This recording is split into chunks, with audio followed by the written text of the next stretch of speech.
The year is 642, and the Northumbrian king lays dead on the battlefield, slain by the forces of King Penda of the Mercians at the Battle of Maserfield.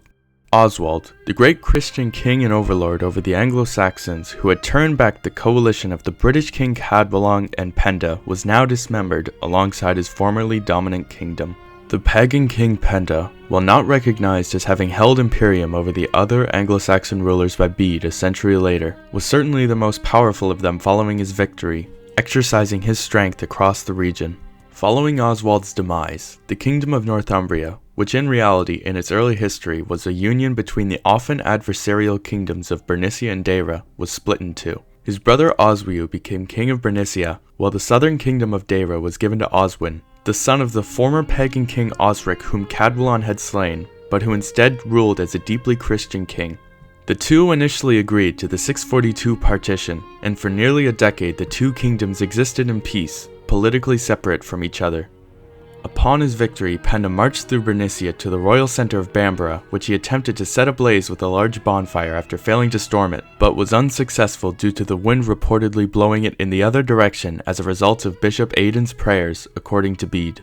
Seeing this act of supposed divine providence, Penda chose instead to make peace with his northern neighbors, with Penda marrying his son and daughter to Oswiu's children.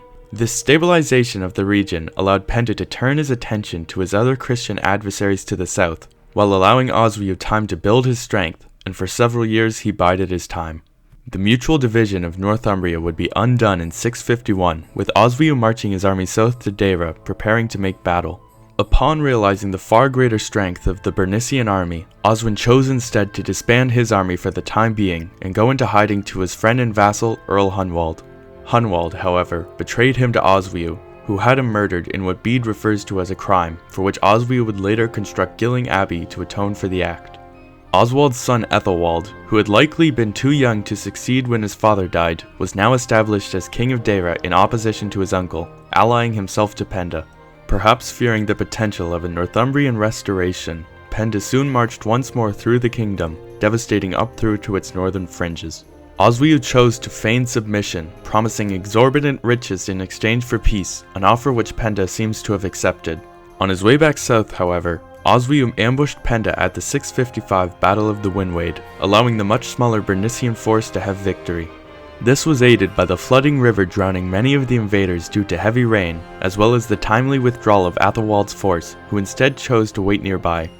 Through these two decidedly not Christian military acts, Oswiu managed to undo the humbling of Northumbria that occurred with the death of his brother Oswald, with Penda, the last great pagan Anglo-Saxon king, being dispatched of in much the same way, his head decapitated.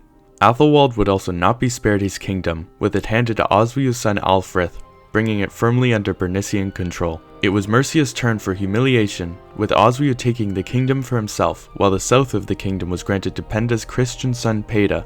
Bede would soon after be murdered through his wife's skullduggery, the daughter of Oswiu, and for 3 years he attempted to rule over all of Mercia directly.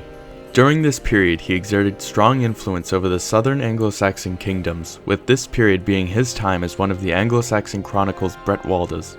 In 658 or 659, the situation would change dramatically once again, however, as the local Mercian nobility rejected his rule and soon expelled his generals, and Penda's next son was chosen as king, the Christian Wulfhere, who would do much to Christianize his kingdom. King Siegbert of Essex, a close ally in Oswiu's orbit, also died during this period, with Northumbrian influence in the south waning in favor of the West Saxons under King Cenwalh. Northumbrian influence in the north remained strong, however, as during this period Oswiu's nephew, Talargan, was made king of the Picts, with his kingdom begrudgingly made a tributary of Northumbria, which extended its influence north of the Firths. Following Talargan's death in 657, Oswiu likely waged war to keep his hegemony over the Picts, subjugating the Pictish of Fortrio as well as the Scots of Dalriada according to Bede. These attacks, while increasing the power of Northumbria, also provoked animosity amongst the Picts, which would come back to devastate Oswiu's successors. One of the most notable events of Oswiu's reign was the 664 Synod of Whitby. During the 7th century there was great debate in the British Isles on how to correctly calculate the date of Easter, with the Irish and Roman Christians who proselytized to different Anglo-Saxon kingdoms long in theological conflict over the issue, as well as debate over the Roman practice of tonsuring their hair. Despite the first Christian king of Northumbria, Edwin, being converted by the Roman mission, Christianity only gained a strong foothold in the country during Oswald's reign. Oswald and his brother Oswiu had lived in exile in the Irish kingdom of Dalriada for much of their upbringing after Edwin seized power, bringing the debate to Northumbria upon their return with the establishment of Lindisfarne under its first bishop, the Irish monk Aidan.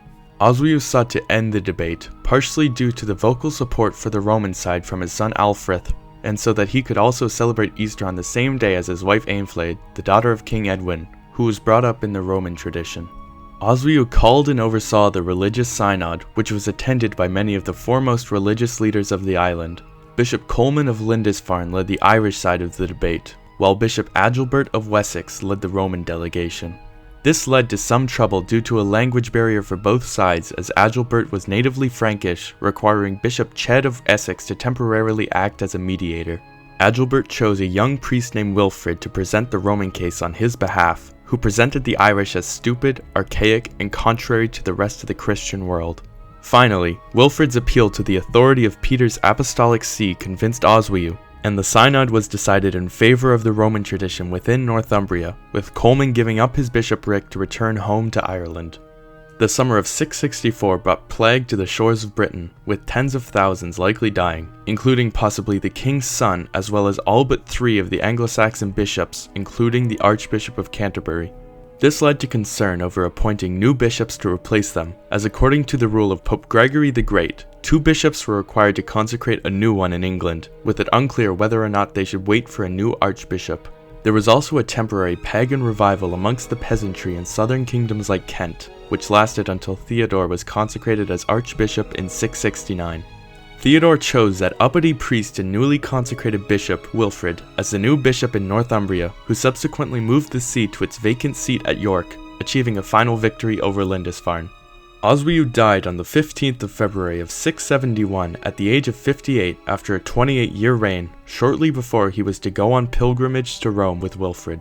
He was succeeded by his second-born son, Egfrith, who emulated his father's drive for dominance over the island, pushing Northumbria's power further than Oswiu had been able to by the time of his death, a domineering attitude which would eventually spell disaster for the kingdom as well as his ultimate demise.